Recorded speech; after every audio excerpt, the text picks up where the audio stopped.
प्रेक्षकांनो नमस्कार। आजच्या हॅलो सह्याद्रीच्या या भागामध्ये मी डॉक्टर प्रशांत जाधव आपल्या सर्व प्रेक्षकांचं मनपूर्वक स्वागत करतो। मित्रहो, 1 डिसेंबर हा जागतिक एड्स दिवस म्हणून पाळला जातो।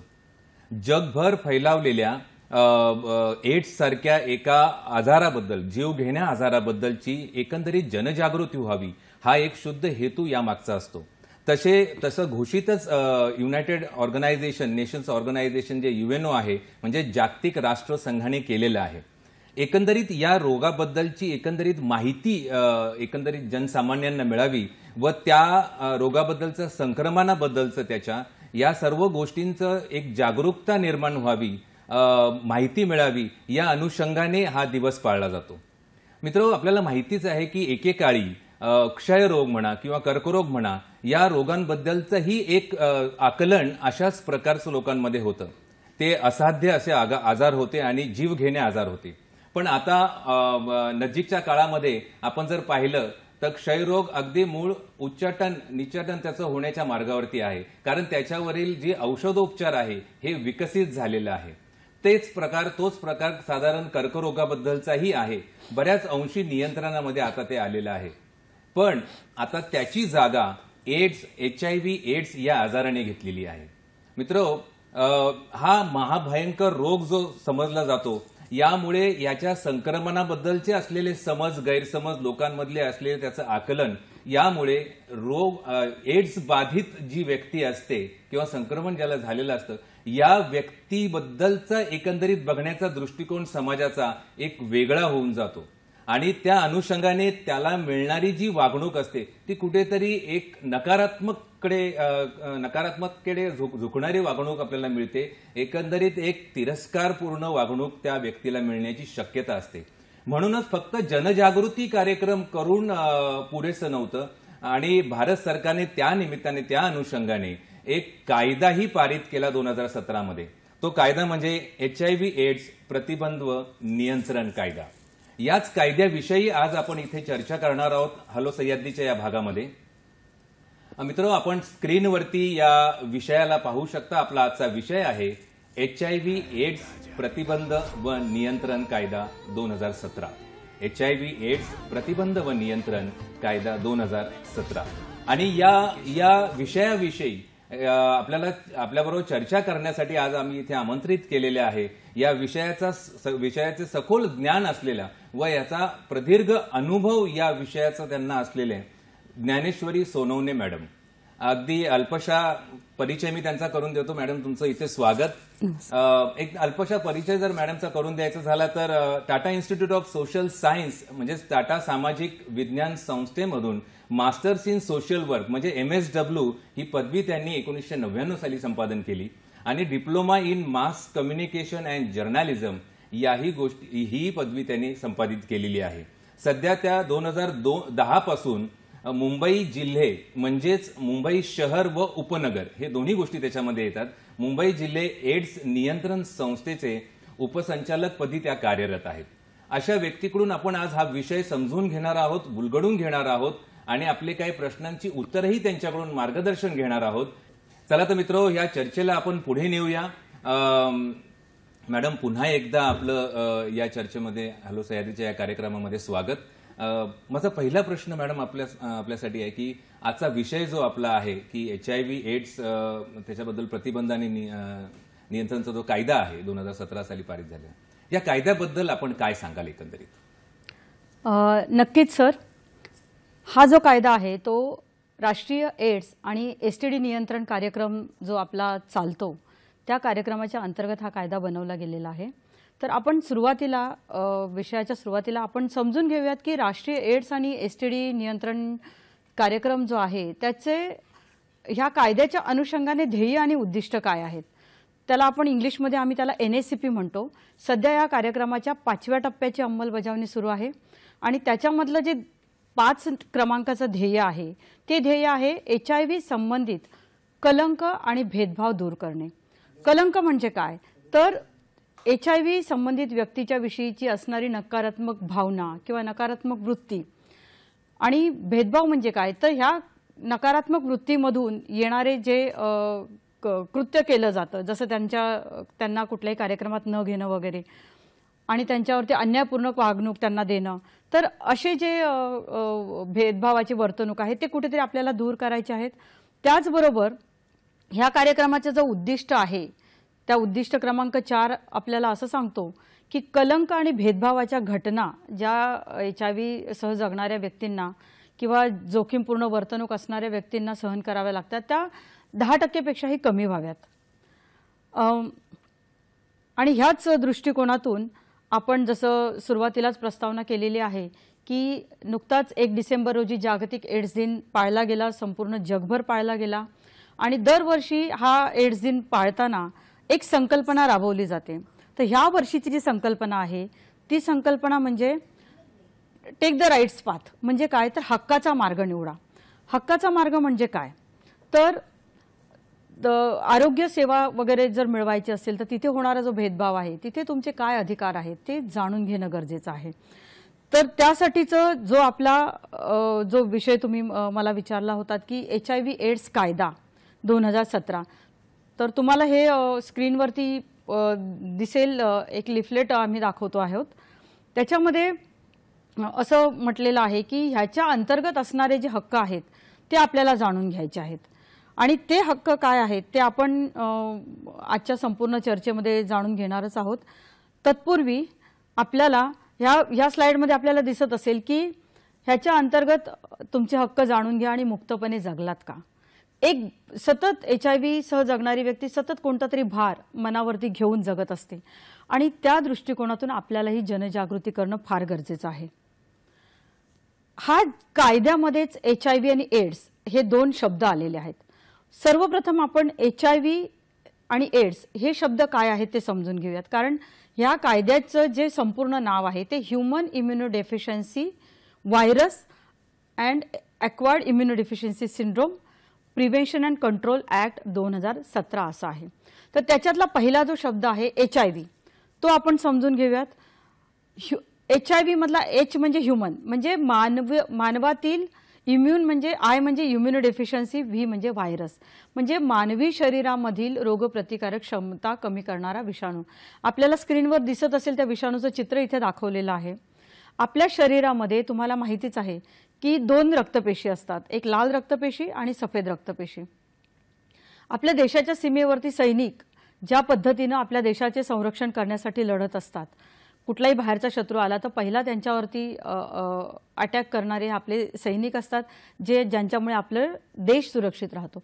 तसंच आपलं शरीर सुरक्षित ठेवण्याकरिता ह्या सफेद रक्तपेशी काम करत असतात. पण हा विषाणू काय करतो तर ह्या सफेद रक्तपेशींवरच हल्ला करतो आणि ह्या सफेद रक्तपेशींवरती हल्ला केल्यामुळे आपल्या शरीरातील सफेद रक्तपेशींचे प्रमाण कमी होते आणि त्याच्यामुळे काय होतं की आपल्या शरीरावरती अनेक संधिसाधू आजार जे आहेत त्या शरीराला लागतात आणि ती जी स्टेज असते ती स्टेज असते एड्सची. त्याला म्हणतात ॲक्वायर्ड इम्युनोडेफिशियन्सी सिंड्रोम. म्हणजे रोगप्रतिकारक शक्ती कमी झाल्यामुळे जो विविध आजारांचा संसर्ग होतो त्या आजारांच्या संसर्गाला, त्या विविध आजारांच्या लक्षणांचा जो समूह असतो त्याला एड्स असं म्हणतात. तर हे झालं HIV आणि एड्स विषयी. आपण ह्या आजाराविषयी ह्या कायद्याच्या फुल फॉर्म विषयी मी तुम्हाला आता सांगितलेलंच आहे. ह्या कायद्याचं जे उद्देश आहे ते 2 आहेत. एक म्हणजे HIV एड्सला प्रतिबंध व नियंत्रण करणे आणि दुसरं HIV सह जगणाऱ्या ज्या व्यक्ती आहेत त्या व्यक्तींच्या अधिकारांचं संरक्षण करणे. हे या कायद्याचे उद्देश आहेत.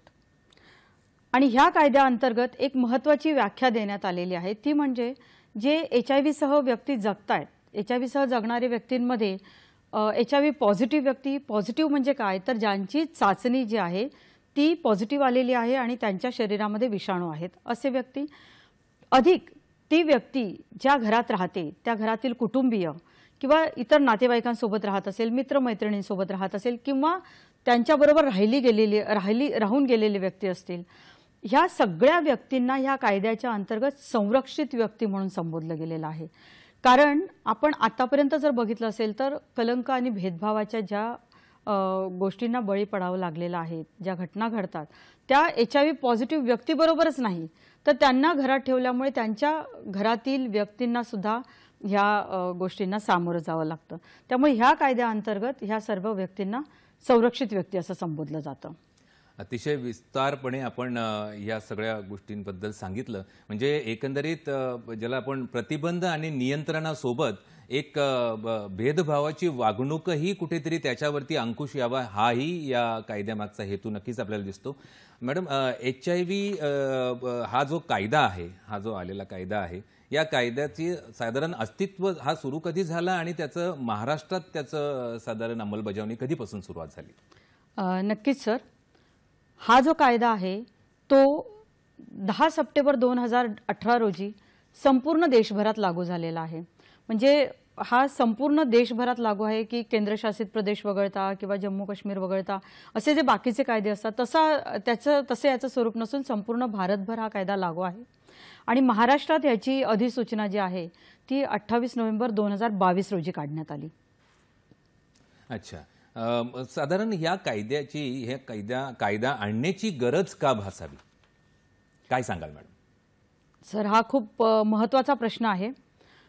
जसं मी मगापासून उल्लेख करते आहे कलंक आणि भेदभाव, तर ह्या गोष्टींमधून, ह्या दोन शब्दांमधून जी वर्तणूक HIV सह जगणाऱ्या व्यक्तींना मिळते, वागणूक ज्या पद्धतीने मिळते, त्यामधून त्यांच्या मानवी हक्कांची पायमल्ली बऱ्याचदा होताना दिसते. तर हा कायदा जो आहे तो त्यांच्या मानवाधिकारांचं संरक्षण करतो आणि त्यासाठी म्हणजे त्यांच्या मानवाधिकाराचं संरक्षण व्हावं ह्याची गरज खूप भासली होती. त्याचप्रमाणे ह्या HIV सह जगणाऱ्या व्यक्तींनी औषधोपचारात सातत्य ठेवणं देखील तितकंच गरजेचं होतं.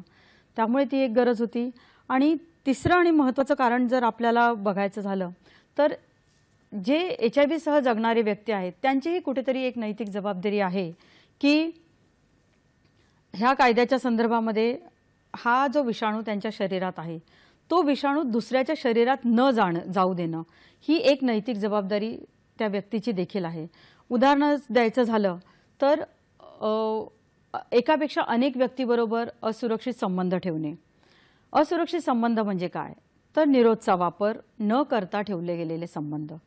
तर ह्या कायद्यामध्ये जेव्हा आपण म्हणतो की ह्याचा प्रसार रोखणं, तर त्यासाठी त्या व्यक्तीची स्वतःची नैतिक जबाबदारी आहे की शारीरिक संबंध किंवा लैंगिक संबंध ठेवताना निरोधचा वापर करावा किंवा एकनिष्ठ सुरक्षित लैंगिक संबंध ठेवावेत. तसेच ती व्यक्ती जर शिरेद्वारे नशा करत असेल, म्हणजे उदाहरणार्थ सुयांचा वापर करून ज्यावेळेला नशा केला जातो, नशिले पदार्थ शरीरामध्ये इंजेक्ट केले जातात, तर अशा परिस्थितीमध्ये काय होतं की बऱ्याचदा हे लोक जे असतात ते घोळक्याने बसलेले असतात. त्याच्यामुळे एका व्यक्तीने वापरलेली सुई जी आहे ती दुसरी व्यक्तीही वापरतो. तर त्यावेळेला ही ती व्यक्तीची जबाबदारी की ती जी सुई जी व्यक्ती वापरते ती दुसऱ्या व्यक्तीला त्याने ती देऊ नये. आणि त्यासाठी आपल्याला स्क्रीनवर दिसते की डिस्पोजेबल सिरिंज आणि निडलचं इथे एक चित्र दिलेलं आहे. त्या सुया आणि सिरिंज जे आहे ते बाजारामध्ये सहज उपलब्ध होतात आणि स्वस्त देखील असतात. तर ह्या सुयांचा वापर केला गेला पाहिजे. आपणही कधी दवाखान्यात जातो, आपल्यालाही कधी इंजेक्शन घ्यायची गरज पडते, तर त्यावेळेला जी सुई आपल्याला वापरली गेलेली आहे ती लगेचच फेकून दिली जाते की नाही हे पाहणं गरजेचं आहे. त्याच्यामुळे प्रसार जो आहे तो HIV थांबवता येऊ शकतो. नंतर तिसरं कारण आहे की HIV संसर्गमुक्त रक्ताचा वापर. आता हे कसं होऊ शकतं, तर ज्या वेळेला आपल्याला बऱ्याचदा आपल्या अवतीभोवती काही व्यक्तींना रक्ताची गरज भासते किंवा आजारपणामध्ये रक्तघटक चढवण्याची गरज भासते, तर अशा वेळेला शासनमान्य रक्तपेढीतूनच रक्त घेतलं जावं. आणि जे रक्ताची चाचणी जी आहे ती विविध आजारांकरिता केलेली असते आणि जर ते रक्त संसर्गित असेल तर ते रक्त त्यावेळेला त्या रक्ताची ती बॅग असते ती नाहीशी केली जात असते. त्यामुळे संसर्गित रक्त जे आहे ते रुग्णाला दिलं जात नाही याची पुरेपूर काळजी घेतली जाते. चौथं आणि महत्त्वाचं कारण आहे ते म्हणजे मातेपासून बाळाला होणारा संसर्ग. आपण बऱ्याचदा असं बघतो की स्त्री जर गरोदर राहिली तर लगेचच आरोग्य केंद्रामध्ये तिची नाव नोंदणी करण्याकडे कल नसतो, जे की चुकीचं आहे. कारण पहिल्या तिमाहीमध्ये आपण जितक्या लवकर त्या गरोदर स्त्रीची नाव नोंदणी आपण करू तितक्या लवकर तिच्या विविध तपासण्या केल्या जातात आणि त्या विविध तपासण्या केल्यामुळे त्या व्यक्तीला कुठला संसर्ग आहे का ते पाहिलं जातं. आणि जर समजा ती व्यक्ती या तपासणी दरम्यान HIV पॉझिटिव्ह आढळली, HIV पॉझिटिव्ह म्हणजे रक्त चाचणी करून ती जर HIVचा संसर्ग त्या महिलेच्या शरीरात आढळला तर त्या महिलेला व्यवस्थितरित्या समुपदेशन केलं जातं आणि तिला ART औषधोपचाराची माहिती दिली जाते आणि माहिती देऊनच तिथला ART औषधोपचार सुरू केला जातो. हे का सुरू केला जातो? कारण तिच्या पोटात जे वाढणारं बाळ असतं त्याच्यापर्यंत हा संसर्ग पोचू नये आणि तिचं जे होणारं बाळ असतं ते HIV मुक्त जन्माला यावं. त्यासाठी हे औषधं जी आहेत ती सातत्याने घेणं गरजेचं असतं आणि ही औषधं सातत्याने घेतलं तर तिच्या शरीरातला विषाणूंचा भार जो आहे तो कमी होतो. अधिक तिची जी डिलिव्हरी आहे ती तज्ज्ञांच्या देखरेखीखाली होते आणि ते जे बाळ जन्माला येतं त्या बाळाच्या देखील तपासण्या केल्या जातात. त्या बाळाला औषधोपचार सुरू केला जातो आणि पुढील 18 महिन्यापर्यंत त्या बाळाची व्यवस्थित तपासणी केली जाते आणि नंतरच ते जर बाळ निगेटिव्ह असेल तर ते बाळ HIV मुक्त जन्माला आलेलं आहे असं डिक्लेअर केलं जातं. तर ह्या 4 कारणांमधून जे आहेत ती कारणांचा अभ्यास करून त्यानुसार त्याला प्रतिबंध घालता येऊ शकतो.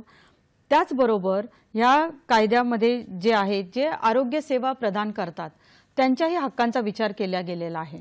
म्हणजे काय तर ते ज्या ठिकाणी काम करतात ते कार्यस्थळ सुरक्षित असलं पाहिजे ह्याचाही उल्लेख ह्या कायद्यामध्ये केलेला आहे. तर ह्या सगळ्या गोष्टींसाठी जो आहे तो कायदा करण्याची निकड त्यावेळेला भासली आणि तसंच जे संयुक्त राष्ट्राची महासभा आहे ज्याचं भारत देखील सदस्य आहे त्याचं एक डिक्लेरेशन आहे आणि त्याच्यामध्ये ह्या सगळ्या गोष्टीसाठी प्रमोट केलं जातं आणि त्याचाच एक भाग म्हणून भारत सरकारने पुढाकार घेऊन राष्ट्रीय एड्स आणि STD नियंत्रण कार्यक्रमाअंतर्गत हा कायदा आणलेला आहे. अतिशय सुरेख मॅडम, फार सविस्तर पद्धतीने आपण या प्रश्नाचं उत्तर दिलं आणि मार्गदर्शन केलं प्रेक्षकांना आम्हाला. म्हणजे तुमच्या बोलण्यातून एक गोष्ट मला जाणवली की ती म्हणजे जशी समाजाची एक जबाबदारी आहे HIV ग्रस्त व्यक्तीकडे बघण्याची तशी HIV ग्रस्तची ही जबाबदारी समाजाकडे त्याची होते की त्यांनीही याचा प्रसार होणार नाही याची काळजी घ्यायची असते. मित्र, आपण अजूनही पुढे काही महत्त्वाचे प्रश्न घेणार आहोत की या व्यक्तींच्या रोजच्या जीवनात कशा प्रकारचे भेदभाव वगैरे केले जातात. पण आता वेळ झाली एका छोट्याशा विश्रांतीची, तर कुठे जाऊ नका, पाहत राहा आपला आवडता कार्यक्रम हॅलो सह्याद्री. ब्रेकनंतर पुन्हा एकदा सर्व प्रेक्षकांचं हॅलो सह्याद्री या कार्यक्रमामध्ये स्वागत. आणि आपण विषय जो आज चर्चेत तो म्हणजे एड्स HIV प्रतिबंध व नियंत्रण कायदा 2017 आणि आपल्याला मार्गदर्शन करतायत ज्ञानेश्वरी सोनवणे मॅडम. मॅडम, ब्रेकवर जाण्या अगोदर आपण चर्चा केली की या कायद्याची गरज काय आहे. तर अतिशय विस्तृतपणे तुम्ही त्या गोष्टीची सांगितली की काय काय गोष्टी घडतात त्याच्यामुळे. तर मला त्याच अनुषंगाने विचारावंसं वाटतं की HIVने संक्रमित झालेल्या व्यक्तीशी साधारण भेदभाव जो तुम्ही म्हणालात रोजच्या जीवनात येणारा तो कोणत्या कोणत्या प्रकारचा असेल त्याला जर थोडंसं जर आपण सांगितलं तर नक्कीच अजून वजन मिळेल तुमच्या बोलण्याला. नक्कीच सर. कसं असतं की मी मगाशी पण कलंक आणि भेदभावाचा उल्लेख केला. कलंक म्हणजे काय तर एक नकारात्मक भावना, नकारात्मक वृत्ती, मग ती समोरच्याची HIV सह जगणाऱ्या व्यक्तीकडे बघण्याची असेल किंवा त्या स्वतः HIV पॉझिटिव्ह व्यक्तीची स्वतःकडे बघण्याची असू शकते.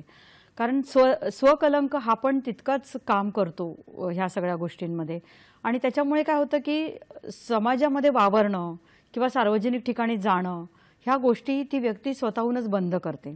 आणि दुसरं की समोरून ज्यावेळेला ती समाजात वावरते, समाजात माहिती असेल तर सार्वजनिक ठिकाणी त्यांच्यावरती चिडणे किंवा त्यांच्यावर हसणे किंवा खाणाखुणा करणे, त्यांच्याविषयी बोलणे, कुजबूज करणे आणि कामाच्या ठिकाणीचं जर आपण उदाहरण द्यायचे झाले तर त्यांना नोकरी नाकारणे. म्हणजे कसं व्हायचं, अगोदर असं व्हायचं की नोकरी द्यायच्या अगोदर एक आरोग्य तपासणी केली जाते, त्याच्यामध्ये HIVची पण तपासणी केली जायची आणि केवळ HIV पॉझिटिव्ह रिपोर्ट आल्यामुळे त्यांना नोकरी नाकारली जात होती. तर तशा गोष्टी होतात. किंवा आम्ही असंही बघितलेलं आहे की नोकरीला आहेत पण कोणत्या तरी कारणामुळे त्यांना समजलं की हा HIV पॉझिटिव्ह आहे तर मग त्यांना प्रमोशन थांबवणे किंवा प्रमोशन न देणे किंवा त्यांना वेगळ्या पद्धतीने त्रास देणे की त्याने स्वतःहून ते नोकरी सोडावी. ह्या सगळ्या गोष्टी ज्या आहेत त्या भेदभावपूर्ण वागणूक त्यांच्यासोबत केली जाते. शाळा कॉलेजमध्ये जर विचार केला आपण, कारण हे पण महत्त्वाचं ठिकाण आहे जिथे मुलं शिक्षण घेण्यासाठी जातात, तर त्यांना इतर मुलांपेक्षा वेगळं बसवणे, त्यांच्याशी न बोलणे आणि त्यांना असं सांगणे की तू घरीही राहू शकतोस किंवा आम्ही तुला पास करून घेऊ किंवा शाळेतल्या वर्गातले इतर मित्रमैत्रिणी जे आहेत ते त्यांच्याशी न बोलणे, ह्या सगळ्या गोष्टी घटना घडत असतात. आणि रुग्णालयाचा जर विचार केला, आरोग्य सेवेचा विचार केला, तर कधीकधी असं होतं की रुग्णालयामध्ये HIV पॉझिटिव्ह स्टेटस समजल्यामुळे उपचार करण्यास नकार देणे किंवा त्यांना थांबवून ठेवणे, उशिराने उपचार करणे किंवा काहीतरी कारणं देणे, ह्या सगळ्या ज्या भेदभावाच्या घटना ज्या आहेत त्या घटनांना बहुतेक HIV पॉझिटिव्ह लोकांना दैनंदिन जीवनामध्ये सामोरं जावं लागत असतं. मग या सर्व गोष्टींना आळा घालण्यासाठी काय उपाय साधारण करू शकतो आपण, काय सांगाल? नक्कीच ह्या कायद्यामध्ये हा कायदाच मुळात ह्या गोष्टींना आळा घालण्यासाठी आणला गेलेला आहे.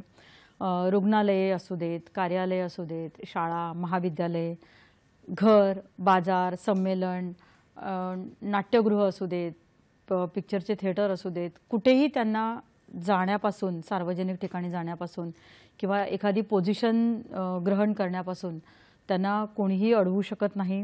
किंवा असंही व्हायचं की हे HIV पॉझिटिव्ह आहेत म्हणून त्यांना एखाद्या घरामध्ये, म्हणजे ते घर त्यांचं असूनही त्यांना त्या घरामध्ये राहण्याचा अधिकार नसायचा किंवा त्यांना वेगळं ठेवलं जायचं किंवा मालमत्ता भाड्याने घेण्याचा अधिकार नाही, त्यांना दिली जात नसे किंवा कामाच्या ठिकाणी बढती देताना, कामावरती घेताना, नियुक्त करताना HIVची तपासणी करणे, ह्या सगळ्या कृत्यांना ह्या कायद्याच्या अंतर्गत बंदी घालण्यात आलेली आहे. ह्याचं कारण असं आहे की एकत्र गप्पा मारल्याने, एकत्र उठल्या बसल्याने, एकत्र काम केल्याने, एकत्र अभ्यास केल्याने, एकत्र जेवल्याने, खोकण्या शिंकण्यातून, हस्तांदोलन किंवा आलिंगनाद्वारे, सार्वजनिक शौचालयाचा वापर केल्याने, मच्छर किंवा ढेकून चावल्याने किंवा बाधित व्यक्तीची काळजी घेतल्याने HIVचा प्रसार अजिबात होत नाही, हे आपल्याला लक्षात घेणं गरजेचं आहे. म्हणजे स्पर्शातून साधारण हा रोग पसरत नाही, हा एक गैरसमज जर दूर झाला तर मला वाटतं बऱ्याचशा ह्या वागणुकींवरती नियंत्रण येईल. नक्कीच आपल्या उत्तरातून ते आपण सांगितलेलंच आहे. मॅडम, मला तोच धागा धरून मला पुढे विचारावंसं वाटतं की कायद्याअंतर्गत अशी कोणती कृत्य आहेत ज्यांना साधारण आपण प्रतिबंधित असं आपण सांगतो? कायद्याचं कलम 4 आहे ज्याच्यामध्ये याच्याविषयी उल्लेख केलेला आहे. शब्दांद्वारे एकतर बोलून किंवा लिहून, प्रकाशित करून किंवा त्याच्याविषयीची माहिती जी आहे ती त्याचा प्रचार करून किंवा नजरेस येईल अशा पद्धतीने खाणाखुणा करून, सांकेतिक भाषा वापरून त्या HIV पॉझिटिव्ह व्यक्तीची माहिती इतरांना सांगणे किंवा विश्वासू नातं असतं, त्या नात्यामध्ये सांगितली गेलेली जी माहिती आहे ती इतरांना सांगणे.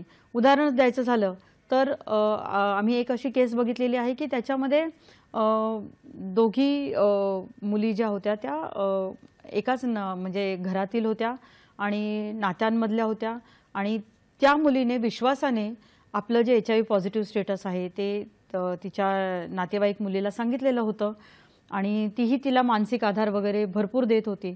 पण ज्या वेळेला त्या दोघींमध्ये बिनसलं त्यावेळेला त्याच मुलीने त्या मुलीचा बदला घेण्यासाठी ती HIV पॉझिटिव्ह असल्याची माहिती संपूर्ण घराला दिली, नातेवाईकांना दिली.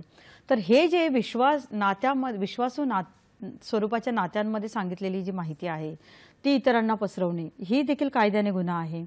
तसेच माध्यम असतात, सोशल मीडिया असतात, त्याच्या माध्यमातून संरक्षित व्यक्तीच्या विरोधात, मी संरक्षित व्यक्ती हा मुद्दाम शब्द वापरते कारण कायद्यामध्ये ह्या लोकांना संरक्षित व्यक्ती म्हटलं गेलेलं आहे, द्वेष भावना पसरवणे, तशा पोस्ट टाकणे किंवा हिंसेला चिथावणी देणे, ह्या सगळ्या गोष्टींना कायद्याने बंदी आहे. अतिशय बोलकं असं उदाहरण मॅडम आपण दिलं आणि उदाहरणातून या प्रश्नाचं उत्तर खरोखर फारच सोप्या पद्धतीने लोकांना ते कळलं. आता मॅडम आपली ही चर्चा लोकांपर्यंत पोहोचते आणि आपल्याला प्रेक्षकांचे फोनही यायला लागलेले आहेत. आता आपण एक कॉल घेणार आहोत. नांदेडहून राजेश पाटील आपल्याला कॉल करतायत. राजेशजी बोला, आपला प्रश्न विचारा. मी सामाजिक कार्य करतो. आजूबाजूला मी अशा महिला पाहिल्या की त्यांचे जे पती आहेत ते HIV पॉझिटिव्ह होऊन एक्सपायर झाले. त्यांना 3-4 वर्ष झालेले असतात एक्सपायर होऊन आणि ते महिला सतत HIV टेस्ट करतात. आणि त्या निगेटिव्ह येत राहतात, तर त्यांना संभ्रम वाटते की बाबा माझा पती तर HIV टेस्टने वारला, मग माझी का निगेटिव्ह येते किंवा मी खरंच निगेटिव्ह आहे का. तर साध्या टेस्ट करत राहतात. ते निगेटिव्ह दिसले की त्यांना समाधान तर वाटते, पण मनात द्विधा मनस्थिती असते, खरंच आम्ही निगेटिव्ह आहोत का. आणि दुसरा प्रश्न आहे की आता जर विदाऊट प्रिकॉशन एखाद्याला सोबत कॉन्टॅक्ट सेक्शुअल झाला तर किती दिवसानंतर HIV म्हणून आपल्याला दिसते त्या स्ट्रीपवर किंवा जी टेस्ट करतात त्याच्यावर. धन्यवाद राजेशजी आपल्या प्रश्नाबद्दल. अतिशय महत्त्वाचे असे प्रश्न आहेत, त्यांचे 2 प्रश्न जोडून आहेत. काय सांगाल मॅडम? आपण पहिल्या प्रश्नाचं उत्तर अगोदर देऊयात. पहिला जो प्रश्न आहे तो ती जर महिला HIV निगेटिव्ह येत असेल, कारण त्याची जी चाचणी केली जाते ती चाचणी जेव्हा केली जाते त्यावेळेला त्याच्या कन्फर्मेटरी टेस्ट केल्या जातात आणि कन्फर्मेटरी टेस्ट केल्याच्या नंतरच तो जो काही अहवाल आहे तो त्या व्यक्तीला दिलेला असतो आणि त्या अहवालामध्ये जर ती व्यक्ती निगेटिव्ह असेल तर ती व्यक्ती निगेटिव्हच आहे. त्यामुळे त्या व्यक्तीने घाबरण्याची काही गरज नाही आहे.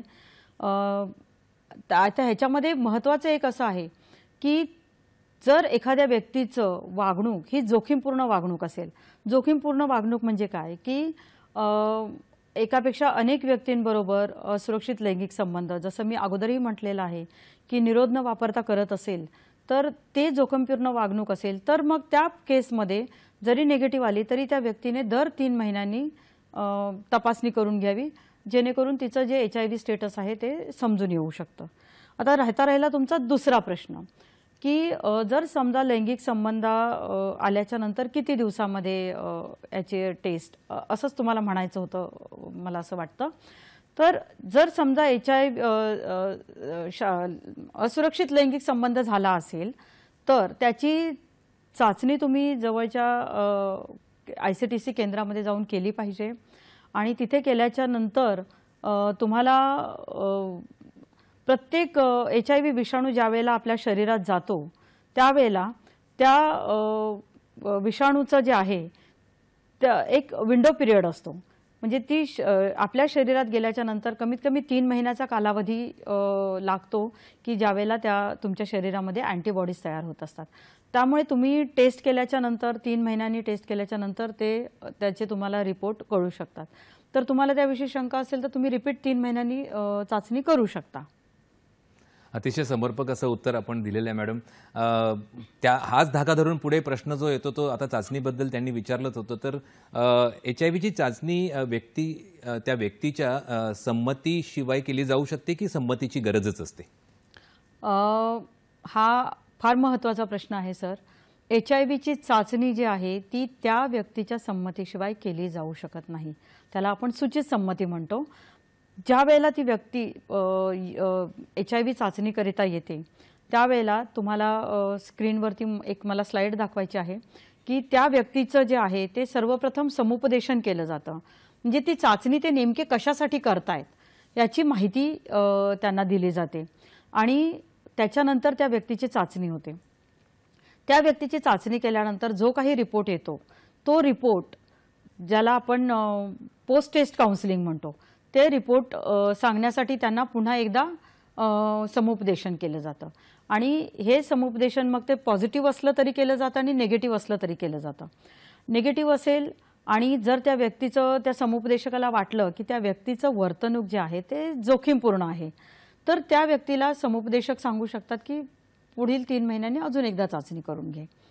पण जर समजा त्या व्यक्तीची चाचणी पॉझिटिव्ह आलेली असेल तर पॉझिटिव्ह म्हणजे त्या व्यक्तीच्या शरीरात तो HIVचा विषाणू आहे तर त्या व्यक्तीला तिथे समुपदेशन केलं जातं, त्या व्यक्तीला मानसिक आधार दिला जातो आणि त्या व्यक्तीला पुढे सांगितलं जातं की ART औषधोपचार अवेलेबल आहे. आणि मुळात हा आजार जसा क्रॉनिक मॅनेजेबल डिझीज आपण म्हणतो की जो असाध्य आजार असला तरी पण तो व्यवस्थितरित्या औषधोपचार घेऊन त्याला मॅनेज करता येऊ शकतं, त्याचं व्यवस्थित व्यवस्थापन करता येऊ शकतं आणि मग त्यांना औषधं सुरू केली जातात.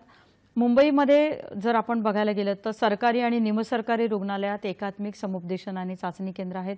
संपूर्ण महाराष्ट्राभरामध्ये पण तुम्हाला सरकारी निमसरकारी रुग्णालयांमध्ये, जिल्हा रुग्णालयांमध्ये ICTC ज्याला आपण म्हणतो ते चाचणी केंद्र उपलब्ध असतात. वस्ती पातळीवरती मुंबईमध्ये फिरती चाचणी केंद्र उपलब्ध आहेत. तर तिथे जाऊन तुम्ही HIVची चाचणी करू शकता आणि कोणत्याही व्यक्तीला त्याच्या सूचित संमतीशिवाय त्याच्यावर उपचारही केले जात नाहीत किंवा त्याच्यावरती कोणत्याही प्रकारचे संशोधनही केले जात नाही. थोडक्यात म्हणजे HIV बाधित आय मीन टेस्ट जो करायची आहे ती कोणत्याही त्यांच्या संमतीशिवाय केली जाऊ शकत नाही आणि गरज पडल्यास संमती घेऊनच ती करावी लागते. बरोबर. याच्याच अनुषंगाने पुढचा प्रश्न आहे की HIV सह जगणारी जी व्यक्ती आहे, संरक्षित व्यक्ती, तुम्ही जसं मगाशी उल्लेख केला त्यांचा, तर या व्यक्तींचं जे स्टेटस आहे हे इतरांना सांगणं हे ते बांधील आहेत का सांगायला त्याला, की गरज नसते तशी? बघा, HIV स्टेटस हे इतरांना सांगणं ही त्या व्यक्तीची स्वतःची निवड असू शकते. म्हणजे ते सांगायला त्याला कोणीही बाध्य करू शकत नाही. पण ज्यावेळेला आपण म्हणतो की सिग्निफिकंट रिस्क जर एखाद्या गोष्टीमध्ये असेल, म्हणजे ती व्यक्तीची बायकोला त्याच्यामुळे HIV संसर्ग होणार असेल, तर मग त्या पार्टनरला त्याने ते डिस्क्लोज केलं पाहिजे, त्याने सांगितलं पाहिजे, जेणेकरून त्या पार्टनरची पण तपासणी होईल, त्यालाही औषधोपचार सुरू करता येईल. बाकी त्याच्याशी संदर्भामध्ये कधी-कधी आडून त्याचं HIV स्टेटस माहिती पडण्यासाठी त्याचं कोणते उपचार चालू आहेत, कोणत्या प्रकारची चाचणी केली, अशा प्रकारचे पण प्रश्न येतात. तर अशा प्रकारच्या प्रश्नांचीही उत्तरं द्यायची काहीच आवश्यकता नसते. आणि ह्याला एक अपवाद आहे की न्यायदानाच्या प्रक्रियेमध्ये जर न्यायालयाला वाटलं की इथे आपल्याला त्या व्यक्तीची HIV स्टेटस माहिती करून गरजेचं आहे, तर तिथे त्याला एक हा अपवाद असू शकतो. अच्छा, म्हणजे अपवादात्मक परिस्थितीमध्येच फक्त ते शक्य आहे, अदरवाईज त्याच्यामध्ये त्यांना ते बांधील नाही आहेत कुणालाही ते स्टेटस सांगण्याचं. बरोबर. मॅडम, आपली चर्चा लोकांपर्यंत, आपल्या प्रेक्षकांपर्यंत पोहोचते. पुन्हा आपल्याला कॉल आहे गुंजावरून. प्रतिमाजी डोंगरवार आपल्याला त्यांनी फोन केलेला आहे. प्रतिमाजी, बोला, आपला प्रश्न विचारा.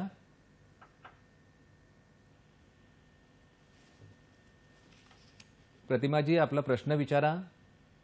माझ्या मुलाला 18 वर्ष झालेले आहेत आणि तो निगेटिव्हच येत आहे. तर कशावरून निगेटिव्ह आहे? पत्नी आणि पती याच्यावरूनच वाढले. आणि मला जरा मोठ्याने बोलता का? हॅलो.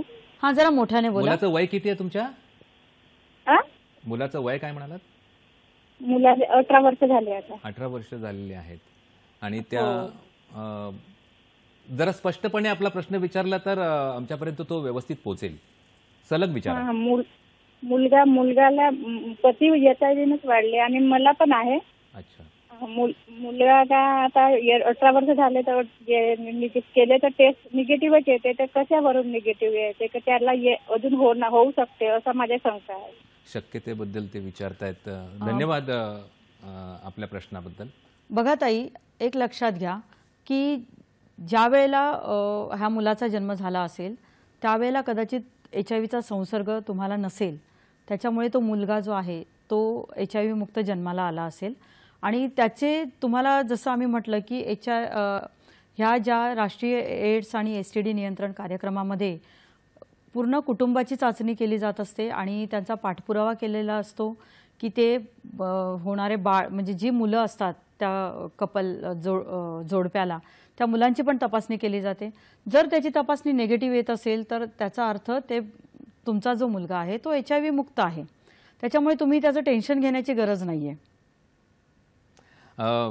आपल्याला आपल्या प्रश्नाचं उत्तर नक्कीच मिळालेलं असेल. अजूनही या अनुषंगाने येणारे पुढचे प्रश्न आहे, चर्चा आपण अशीच पुढे नेणार आहोत. पण आता वेळ झाली एका छोट्याशा विश्रांतीची. तर कुठेही जाऊ नका, पाहत राहा आपला आवडता कार्यक्रम हॅलो सह्याद्री. ब्रेकनंतर पुन्हा एकदा सर्व प्रेक्षकांचं हॅलो सह्याद्रीच्या या कार्यक्रमामध्ये स्वागत. आपण आज विषय जो चर्चितोय तो म्हणजे HIV एड्स प्रतिबंध व नियंत्रण कायदा 2017. आणि आपल्यासोबत आपल्याला मार्गदर्शन करतायत ज्ञानेश्वरी सोनवणे मॅडम. मॅडम, अतिशय योग्य पद्धतीने आज आपण या सगळ्या प्रश्नांची उत्तरं देत आहेत. आणि त्याच अनुषंगाने पुढचा प्रश्न जो महत्त्वाचा आहे तो म्हणजे या कायद्याअंतर्गत जे संरक्षित व्यक्ती जी आहे त्यांच्या कल्याणासाठी काही उपाय या कायद्यामध्ये सुचवलेले आहेत का, आणि ते कोणते? या कायद्याअंतर्गत जसं मी तुम्हाला म्हटलं की ART औषधं तर दिली जातातच, परंतु त्याचबरोबर निव्वळ औषधोपचार देऊन उपयोग नाही. कारण ही जी व्यक्ती लोक असतात ते आर्थिक सामाजिक दृष्ट्या पीडित असतात आणि त्याच्यामुळे त्यांना जेवढ्या सामाजिक सुरक्षा योजना शासनाच्या उपलब्ध आहेत त्या मिळवून देण्याचा प्रयत्न केला जातो. त्याचबरोबर ह्या संरक्षित व्यक्तींकरिता विशेष अशा योजना देखील राबवल्या जातात. उदाहरण द्यायचं झालं तर बृहन्मुंबई महानगरपालिकेद्वारे जे HIV सह जगणाऱ्या विधवा महिला आहेत त्यांच्यासाठी बृहन्मुंबई महानगरपालिकेच्या जॉग्राफीमध्ये राहणाऱ्या आणि मुंबईतील ART केंद्रामध्ये उपचार घेणाऱ्या विधवा महिलांकरिता आर्थिक सहाय्य योजना सुरू केलेली आहे, ज्याचा लाभ आतापर्यंत 3,500 विधवा महिलांनी घेतलेला आहे. जसं मी मगाशी म्हणाले की विधवा महिला हा घटक जो आहे त्याच्यावरती दुहेरी जबाबदारी असते आणि खूप जास्त शोषित घटक हा असतो. तर ह्याच्यामध्ये ह्या योजनेचा फायदा असा झाला की ART औषधोपचारातलं सातत्य जे आहे ह्या महिलांचं ते ह्या कल्याणकारी योजनांमुळे वाढलं.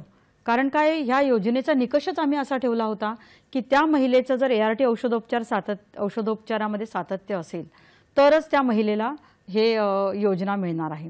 तर ह्या अंतर्गत त्यांना दरमहा 1,000 रुपये त्यांच्या खात्यात डायरेक्टली जमा केले जातात आणि ह्याचा पुढचा भाग म्हणून आम्ही बृहन्मुंबई महानगरपालिकेने मुंबई जिल्हा एड्स नियंत्रण संस्थेने ह्या सर्व महिलांना एकत्र आणून त्यांच्यासाठी स्वयंमेळा ही संकल्पना राबवली. त्याचबरोबर ह्या महिलांना बचत गटाच्या माध्यमातून कुठे एकत्र आणता येईल का ह्याचा विचार झाला आणि तुम्हाला माहिती आहे बचत गट जर बनवायचा असेल तर त्या एका भौगोलिक लोकॅलिटीमध्ये राहणाऱ्या असाव्यात, पण आमच्यासाठी हे शक्य नव्हतं. मग आम्ही एकच निकष ठरवला की ते ART केंद्रामध्ये एकत्रित येणाऱ्या महिला असाव्यात आणि ह्याचा फायदा असा झाला की जो HIV सोबत जगताना जो लढा होता तो त्यांचा एकाकी लढा होता. त्या एकाकी लढ्याला 4 चौघींचं बळ मिळालं आणि जो भावनिक सपोर्ट ग्रुप जो होता तो ह्या माध्यमातून तयार झाला. त्याचबरोबर त्यांना बृहन्मुंबई महानगरपालिकेच्या नियोजन विभागाच्या माध्यमातून आणि NULMच्या माध्यमातून त्यांना रिव्हॉल्विंग फंड सुद्धा देण्यात आला आणि त्यांच्याकडून आता लाईव्हलीहूडसाठी आम्ही प्रयत्न करत आहोत. एकाकडून प्रेरणा घेऊन आता विविध ART केंद्रांमध्ये जसं जे ART केंद्रांनी 2 बचत गट स्थापन केलेले आहेत. तर ही बचत गट स्थापन करण्याची जी प्रेरणा आहे ते महिला स्वतःहून एकमेकांसाठी घेत आहेत आणि ह्या कल्याणकारी योजनांचा अशा पद्धतीने राबवल्या जात आहेत. सर, कायद्याचं एकंदरीत सविस्तर माहिती आपण घेतोच आहोत आणि पुढचेही प्रश्न आपण त्या अनुषंगाने घेणार आहोत. पण त्या अगोदर मला वाटतं की ही माहिती सगळी मिळवण्यासाठी काही हेल्पलाईन नंबर्स आहेत, त्याच्याबद्दल काय सांगाल? हो, ही माहिती जर तुम्हाला बऱ्याचदा असं होतं की लोकांना दवाखान्यापर्यंत जाण्यासाठी वेळ नसतो, तर त्यांना 1097 हा जो हेल्पलाईन नंबर आहे तो इथे तुम्हाला स्क्रीनवर दिसत असेल, तो तुम्ही लिहून घ्या. 1097 हा नंबर आहे. तिथे तुम्हाला सर्व भाषातील समुपदेशक उपलब्ध असतात ऑनलाईन आणि हा टोल फ्री नंबर आहे, तुम्ही कधीही याच्यावरती कॉल करू शकता. अतिशय महत्त्वाचा असा एड्स हेल्पलाईन नंबर 1097 प्रेक्षकांनी टिपून घ्यावेत. जिथे जिथे गरज भासेल, ज्यांना ज्यांना गरज भासेल त्यांना या नंबरविषयी माहितीही आपण द्यावीत. चर्चा आपण अशीच पुढे ही नेत आहोत. बऱ्याचदा असं होतं मॅडम की HIV ग्रस्त जे आहेत त्यांच्यासह राहणारे जे संबंधित लोक आहेत त्या मुलांना मालमत्तेच्या बाबतीतही हक्क कधी कधी नाकारला जातो. तर त्याविषयी आपण काय प्रकाश टाकाल? हा खूप महत्त्वाचा प्रश्न आहे, कारण ज्यावेळेला ती मुलं आपले दोन्ही पालक हरवून बसतात त्यावेळेला ते मुलं जे आहेत त्या मुलांना एक तर आजी आजोबा सांभाळतात किंवा मावशी काका काकू असे कोणीही सांभाळतात आणि बऱ्याचदा त्यांना मालमत्तेचा अधिकार जो आहे तो नाकारला जातो. किंवा घरातला कर्ता पुरुष गेला, ती बाई हतबल असते, तिला माहिती असतं की तिचे नातेवाईक जे आहेत ती ही जी संपत्ती आहे ते ह्याला आपल्या मुलाला मिळू देणार नाही आहेत किंवा त्यांच्या घरात घुसखोरी केलेली असते. तर अशा वेळेला त्या मुलाच्या पालकत्व ज्यांनी स्वीकारलेलं आहे किंवा एकल पालक आहे त्यांनी किंवा त्या मुलाच्या इंटरेस्टमध्ये जे काम करणारे NGO आहेत त्यांच्यापैकी कोणीही त्या मुलाची जी केस आहे ती जिल्ह्याची बालकल्याण समिती असते त्या बालकल्याण समितीकडे घेऊन जाऊ शकता, जेणेकरून बालकल्याण समितीचा हस्तक्षेप या केसमध्ये होईल आणि त्याचे जे प्रॉपर्टीचे अधिकार आहेत, मालमत्तेचे अधिकार आहेत ते अबाधित राहतील. वयाच्या 18व्या वर्षानंतर त्या मुलाला ते अधिकार मिळतील हे बघितलं जाईल. मग त्याच्या पालकत्वाबद्दल काय? हां, अशीही परिस्थिती निर्माण होते. बरोबर. त्याच्याबद्दल काय सांगाल? कसं आहे की ज्यावेळेला दोन्ही पालक अस्तित्वात नसतात, आई वडील नसतात, त्यावेळेला जर जे मोठं मूल असतं ते बऱ्यापैकी समजूतदार असतं, परिस्थितीने समजूतदार बनवलेलं असतं आणि ते जर 12 वर्षापेक्षा मोठं असेल, 18 वर्षापेक्षा कमी असेल, तर अशा मोठ्या भावंडाला पालकत्वाचा अधिकार या कायद्याअंतर्गत दिलेला आहे. कारण या छोट्या छोट्या गोष्टींमध्ये पालकाची सही लागत असते. जसं बँक खातं उघडणं आहे, शाळेमध्ये प्रवेश घेणं आहे किंवा एखादा उपचार करायचा असेल तर तिथे सुद्धा त्यांना संमती द्यावी लागते.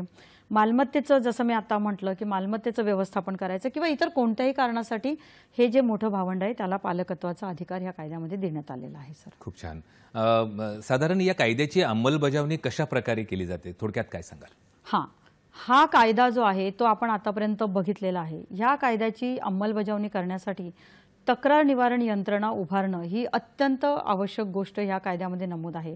तक्रार निवारण यंत्रणेमध्ये 2 गोष्टी येतात. एक म्हणजे लोकपाल आणि दुसरं म्हणजे तक्रार अधिकारी. आता आपल्या महाराष्ट्र राज्याचा जर आपण विचार केला तर महाराष्ट्र राज्यामध्ये 3 लोकपाल आहेत आणि त्यातही मुंबई शहर आणि मुंबई उपनगर या 2 जिल्ह्यांसाठी मिळून 1 लोकपाल आहे जे बृहन्मुंबई महानगरपालिकेतील मुख्य आरोग्य अधिकारी आहेत आणि बाकीच्याही उर्वरित महाराष्ट्रासाठी 2 लोकपाल आहेत. तसेच प्रत्येक आरोग्य आस्थापना, शैक्षणिक आस्थापना आणि कार्यस्थळ म्हणजे ऑफिस वगैरे ह्या ठिकाणी पण तक्रार अधिकारी नेमले गेले पाहिजेत. जिथे जिथे आरोग्य आस्थापनामध्ये 20 किंवा त्यापेक्षा जास्त कर्मचारी कार्यरत असतील तर 1 तक्रार अधिकारी नेमला गेला पाहिजे आणि इतर आस्थापना ज्या मी आता नमूद केल्या की शैक्षणिक आणि कार्यस्थळी 100 पेक्षा अधिक लोक काम करत असतील तर 1 तक्रार अधिकारी नेमला गेला पाहिजे. मग भेदभाव जर होतच असेल तर मग साधारण तक्रार कुठे करावी? ते तक्रार करण्यासाठी असं काही हायरार्की त्यांनी कायद्यामध्ये नमूद नाहीये. त्या व्यक्तीवरती आहे की ती व्यक्ती जिथे काम करते आहे त्या कामाच्या ठिकाणी जो तक्रार अधिकारी नियुक्त केलेला असेल एकतर ते त्या तक्रार अधिकारीकडे जाऊ शकतात किंवा ते लोकपालाकडे पण आपली तक्रार नमूद करू शकतात. मग साधारण तक्रार केल्यानंतर किती दिवसात साधारण याचं निराकरण केलं जातं की त्याला काही काळ्या मर्यादा वगैरे ठरवून दिलेली आहे का? हो, कारण हा विषयच संवेदनशील आहे. ह्या जर समजा तक्रार लोकपालाकडे दिलेली असेल आणि तीही आरोग्याच्या संदर्भामधली असेल तर ती तक्रार सेम डे म्हणजे 24 तासाच्या आत त्याचं निराकरण केलं पाहिजे आणि इतर बाबतीमधले भेदभावाच्या वगैरे तक्रारी असतील तर 30 दिवसाच्या आत आणि जर ती तक्रार अधिकाऱ्याकडे केली असेल तर आरोग्याच्या बाबतीतल्या तक्रारीसाठी 24 तासाच्या आत आणि इतर तक्रारी ह्या 7 दिवसाच्या आत त्याचं निराकरण केलं गेलं पाहिजे. आणि या तक्रारी संदर्भात या गुन्ह्यांची दखल जी आहे ती कोणत्या न्यायालयात घेतली जाते? हे बघा, ह्या कायद्याअंतर्गत जे गुन्हे आहेत ते दखलपात्र आणि जामीनपात्र आहेत आणि ह्या गुन्ह्यांची दखल जी आहे ते न्यायदंडाधिकारी प्रथम श्रेणीचे न्यायालय येथे घेतली जाते. मग न्यायालयात जेव्हा ही तक्रार नोंदवली जाते आणि तिथे जेव्हा ती केस चालू असते त्यावेळी त्या व्यक्तीची गोपनीयता पाळण्याबाबत काय सांगाल? पहिली गोष्ट म्हणजे ही ज्या वेळेला केस उभी राहते न्यायालयामध्ये त्यावेळेला त्याचं प्रोसिडिंग जे आहे ते इन कॅमेरा प्रोसिडिंग झालं पाहिजे म्हणजे तिथे कोणाला इतरांना अलाउड नसावं. दुसरं म्हणजे ती जी व्यक्ती आहे त्या व्यक्तीची जी केस आहे ती टोपण नावाने चालवली जावी म्हणजे तिची जी ओरिजिनल ओळख आहे, मूळ ओळख आहे त्या बाबतीत गुप्तता राखली जाईल आणि त्याच्या ओरिजिनल जे काही ओळखी संदर्भामधले डॉक्युमेंट असतील ते डॉक्युमेंट मोहरबंद पाकिटामध्ये कुलूपबंद कपाटामध्ये ठेवण्याची व्यवस्था केली जावी आणि माहिती सुरक्षा उपाययोजना ज्या आहेत डेटा प्रोटेक्शन पॉलिसी त्याचं व्यवस्थितरित्या पालन केलं जावं आणि सुरक्षित अभिलेख ठेवले जावेत. म्हणजे माहिती सुरक्षा उपाययोजनेचं पूर्ण काटेकोरपणे पालन हे केलं जातं आणि गोपनीयता राखली जाते हेच आपल्या म्हणण्यातून इथे लक्षात आलं. मग या कायद्याअंतर्गत साधारण शिक्षेची तरतूद काय आहे आणि कोणती आहे? ह्या कायद्याच्या कलम 37 मध्ये शिक्षेच्या तरतुदीबाबत नमूद आहे. ह्या कायद्यामध्ये जो मगाशी आपण काही कृत्यांना बंदी आहे ते कृत्य आपण जी सांगितलेली आहेत म्हणजे कलम 4 जो आहे त्या कलम 4 मध्ये लिहिलेलं आहे की हिंसेला चिथावणी देणारी वक्तव्य किंवा त्याच्याविषयी त्या व्यक्तीविषयी द्वेषभावना पसरवणे किंवा बाधित व्यक्तीला मारहाण करणे त्याला मारहाणीस उत्तेजन देणाऱ्या कारवाया करणे ह्या सगळ्या ज्या बाबींना बंदी घातली गेली त्याचं जर उल्लंघन झालं असेल तर तुमच्या गुन्ह्याच्या स्वरूपानुसार 3 महिने ते 2 वर्षापर्यंतचा कारावास किंवा 1 लाख रुपये दंड किंवा दोन्ही जर तुमचा गुन्हा जास्त गंभीर स्वरूपाचा असेल तर दोन्हीही शिक्षेला ती व्यक्ती पात्र होऊ शकते. आणि दुसरं असं आहे की ती केस जर लोकपालकडे गेलेली असेल आणि लोकपालने शिक्षा सुनावलेली असेल आणि त्याचं पालन जर केलं नाही लोकपालांच्या आदेशाचं, तर त्याचं उल्लंघन केल्यावरती 10,000 रुपयाचा दंड ठोठावला जातो. आणि जितके दिवस तुम्ही पालन करणार नाही तितके दिवस प्रतिदिन 5,000 याप्रमाणे तो दंड आकारला जातो. त्याचबरोबर कायदेशीर प्रोसिडिंग जे मगाशी आपला प्रश्न झाला त्याच्यामध्ये जर गोपनीयतेचं उल्लंघन झालं तरी देखील शिक्षा होऊ शकते. अच्छा, शिक्षेस पात्र आहे. शिक्षेस पात्र आहे. मॅडम, अगदी शेवटच्या वळणावरती आपण या चर्चेच्या आहोत. तर HIV आणि एड्स ह्या बऱ्याच वेळा आपण हा शब्द इथे उच्चारलेला आहे, तर या दोघांमध्ये मूळ फरक काय आहे? आपल्याला हे समजून घेणं गरजेचं आहे की HIV हा विषाणू आहे आणि हा विषाणू ज्या वेळेला आपल्या शरीरात प्रवेश करतो तो फक्त मानवी शरीरात जिवंत राहतो, इतर कुठेही जिवंत राहत नाही. तो मानवी शरीरात जिवंत राहतो आणि मानवी शरीरात आल्याच्या नंतर एक विंडो पिरियड असतो की ज्याच्यानंतर म्हणजे एक 3 महिन्याचा की त्याच्यानंतर चाचणी केल्याच्या नंतरच तो HIV पॉझिटिव्ह आहे की नाही ते आपल्याला समजतं. आणि HIV ते एड्स हा प्रवास त्या व्यक्तीच्या रोगप्रतिकारक शक्तीवर अवलंबून असतो. कारण त्या विषाणू ज्यावेळेला आपल्या शरीरात येतो त्यावेळेला आपली रोगप्रतिकारक क्षमता कमी होते आणि विविध आजारांची लागण होऊ शकते. अतिशय सोप्या शब्दांमध्ये मॅडम आपण एकंदरीत हा विषय उलगडत नेला. मला माहिती आहे हा विषय जटिल आहे, गहन आहे आणि विस्तार त्याचा मोठा आहे, पण अतिशय सोप्या शब्दांमध्ये आणि सहज अशा भाषेमध्ये आज मॅडमने आपल्याला जे हा विषय समजावून सांगितला आणि मार्गदर्शन केलं त्याबद्दल दूरदर्शनच्या सह्याद्री वाहिनीतर्फे आणि आमच्या तमाम प्रेक्षकांतर्फे आणि आमच्या हॅलो सह्याद्रीच्या पूर्ण टीमतर्फे मी आपले मनपूर्वक आभार मानतो. धन्यवाद मॅडम. धन्यवाद. मित्र, आपण पाहिलंच की एड्स HIV रोगाबद्दल जे प्रतिबंध आणि नियंत्रण कायदा 2017 जो अस्तित्वात आलेला आहे त्यामागची जी खरी गरज का आहे याबद्दल मॅडमने आपल्याला सांगितलं. त्यावरील प्रभावी मानवी हक्कांचं जे संरक्षण त्यातून अपेक्षित आहे ते साधणं अतिशय महत्त्वाचं आहे. आणि या कायद्यान्वये HIV बाधित व्यक्ती आणि त्यांच्या सोबत राहणारी जी व्यक्ती किंवा राहून गेलेली व्यक्ती ही संरक्षित व्यक्ती म्हणून संबोधलं जातं आणि या सर्वांचं सर्वसामान्यांसारखं जीवन जगता त्यांना यावं, मानाने सन्मानाने त्यांना त्यांचं जीवन जगता यावं, हेच आपल्याला या चर्चेतून अधोरेखित झाल्याचं आपल्याला दिसतं. मित्रो, जसं मी सांगितलं हा विषय फार गहन आहे आणि एका चर्चेमध्ये तो पूर्ण करणं, पण आपण महत्त्वाचे बिंदू त्यातले काही समजून घेतलेले आहेत आणि मॅडमने अतिशय सुंदर पद्धतीने त्या गोष्टी समजावून सांगितलेल्या आहेत. मंडळी, आता वेळ झाली आहे इथेच थांबण्याची. तर पुन्हा भेटूया आपण हॅलो सह्याद्रीच्या पुढच्या भागामध्ये. तोपर्यंत स्वस्थ रहा, मस्त रहा, आनंदित रहा. नमस्कार.